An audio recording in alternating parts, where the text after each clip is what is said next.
के लिए तो मैं भी मर रहा था, लेकिन बेटा कोई नहीं है, सब रावण है। इन रावणों ने मुझे इतना सता दिया है कि आज मैं दर दर की ठोकरें खा रहा हूँ। लामपुर गई दिल्ली 40 में, लेकिन किसी ने जाके नहीं देखा। मेरा एक्सीडेंट हो गया। ये हैं बच्चू सिंह यादव, जो दिल्ली के नजफगढ़ में रहते हैं। और आपको बता दें कि ये लगातार अपनी जान मान की सुरक्षा के लिए दर दर की ठोकरें खाता नजर आता है। 85 साल की इस उम्र के पड़ाव में भी यह व्यक्ति अपनी जान की सुरक्षा चाहता है। इन्होंने आरोप लगाया है कि जो इनके रिश्तेदार हैं, चाहे उसमें बहू है, बेटा है, पत्नी है, और भी रिश्तेदार हैं, उन सब पे इन्होंने आरोप लगाया है कि वह इनकी प्रॉपर्टियों को हड़पना चाहते हैं, जिसके लिए इन्होंने प्रधानमंत्री कार्यालय से लेकर दिल्ली पुलिस तक को भी लिखित में शिकायतें दर्ज की हैं। लेकिन इनको सुरक्षा तब भी नहीं मिल रही है। चलिए आपको सुनाते हैं बच्चू सिंह की जुबानी कि उन्होंने क्या कहा। आज पहुंचे हैं राष्ट्रपति भवन के पास में है, विजय चौक है।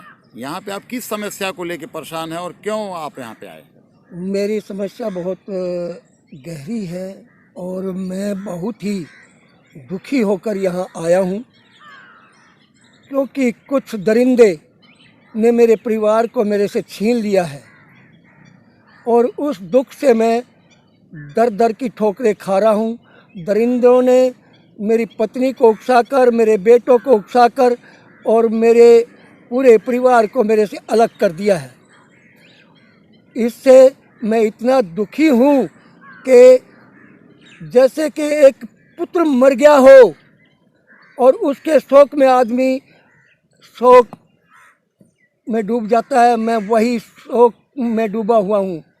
क्योंकि इन दरिंदों ने मेरे एक बेटे को मार दिया, एक बेटा मेरा बर्बाद कर दिया और मेरे घर को फाड़ करके और मेरे धन को खाना चाहते हैं ये लोग।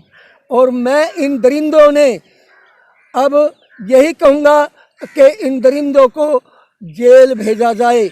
और इन दरिंदों ने सबसे पहले मेरी इतनी अच्छी पत्नी थी जिसको मेरे से अलग कर दिया, और मेरे बेटा, एक बेटा मेरा इतना अच्छा था धर्मेंद्र, उसको मेरे से इतना दूर कर दिया कि वो तो कभी आ ही नहीं सकता, क्योंकि उसको ऐसी टेंशन दे दी मेरे खिलाफ कि वो मर ही गए। एक्सीडेंट में वो मर गए और उसके बाद वो भी इल्ज़ाम मेरे ऊपर दरिंदरों ने लगवाया, मेरे बेटा के बेटे से और मेरी बड़ी बहू के उससे, जिससे मैं बहुत पीड़ित हो चुका।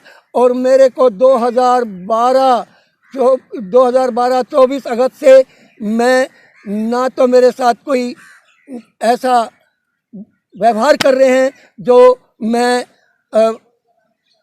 खुशी रहूं। मेरा खुशी रहने का तो कोई काम ही नहीं छोड़ा इन दरिंदों ने। वो दरिंदे हैं राधे श्याम, बलजीत उर्फ गुब्बारा और फूल कुमार का बेटा योगेश, राधे श्याम का बेटा करण सिंह, जो कि दिल्ली पुलिस में है। इन लोगों ने अपना और एक गुट बनाया हुआ है, इस गुट में काफ़ी औरतें काम कर रही है। और ये लोग सबसे पहले शकुनी वाला और एक रामायण में था काल नेमी, उस वाले कार्य कर रहे हैं। और रामायण में मंत्रा का काम कर रही है बलजीत की पत्नी लीला उर्फ कमलेश, और बाला देवी जो फूल की पत्नी है वो। इन लोगों ने मेरे साथ इतना बुरा व्यवहार करवा रखा है कि मैं अपने घर में भी सुरक्षित नहीं हूँ। मेरी बेटियों को भड़काया, मेरे परिवार को भड़का करके, और मेरी बेटियों से भी मुझे अलग कर दिया है। मैं मोदी जी से यह कहना चाहूँगा, इन दरिंदों को सजा दिलवाई जाए। इन दरिंदों ने मेरे बेटे द्वारा मुझे बुरी तरह हमला करवाया, जिस हमले के कारण मेरे दांत टूटा, मेरे होठों में चोट आई, और मेरी एक MLC बनी थी, मैंने वो कोर्ट में, द्वारका कोर्ट 6 नंबर में मैंने वो डाली थी, और उसमें से भी दरिंदे योगेश ने मेरी MLC उस 6 नंबर कोर्ट के किसी उससे मिल करके वो निकाल ली, जिससे कि ये पारिवारिक झगड़ा बने और इसको ख़त्म कराया जाए। ये सारा काम योगेश का है। योगेश कोर्ट में बड़े बड़े न्यायाधीशों व उनके जो रीडर हैं, सचिव है, उनसे मिलकर ये सारे काम करा रहा है।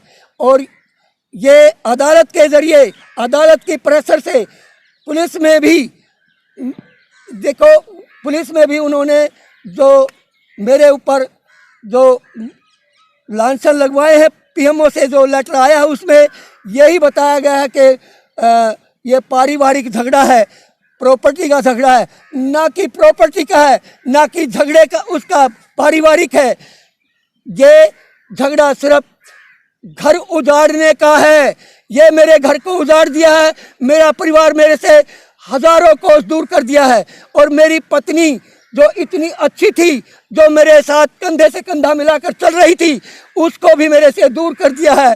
अब और दूसरा ये कर रहे हैं कि मेरी बेटियां भी मेरे साथ कंधे से कंधा मिलाकर चलती थी, उनको भी इन्होंने दूर कर दिया मेरे से। जिन पे आरोप लगा रहे हैं, ये लोग कौन है? ये योगेश है, मेरे चाचा का पोता, और ये पहले द्वारका कोर्ट में काम करता था। इसने द्वारका कोर्ट के 6 नंबर कोर्ट से मेरी एमएलसी निकाल ली और उसका कोई पता नहीं चल रहा। कोई कंप्लेंट डाली? कंप्लेंट मैंने सब जगह डाल चुका हूँ, प्रधानमंत्री कार्यालय, chief justice supreme court, chief justice high court, और चीफ जस्टिस जहाँ ये काम कर रहा है तीसरी कोर्ट के 70 जिला न्यायाधीश को भी मैंने दी है, दोनों को। कोई सुनवाई हुई? कहीं से जवाब आया? कोई जवाब नहीं सकते, सब झूठे जवाब दे रहे हैं। सभी ये कह रहे हैं पारिवारिक झगड़ा है, अपने आप सुलझिए। अब किससे उम्मीद कर रहे हैं? मैं उम्मीद कर रहा हूँ सिर्फ प्रधानमंत्री व राष्ट्रपति महोदय से कि ये शायद मुझे न्याय दिला सके।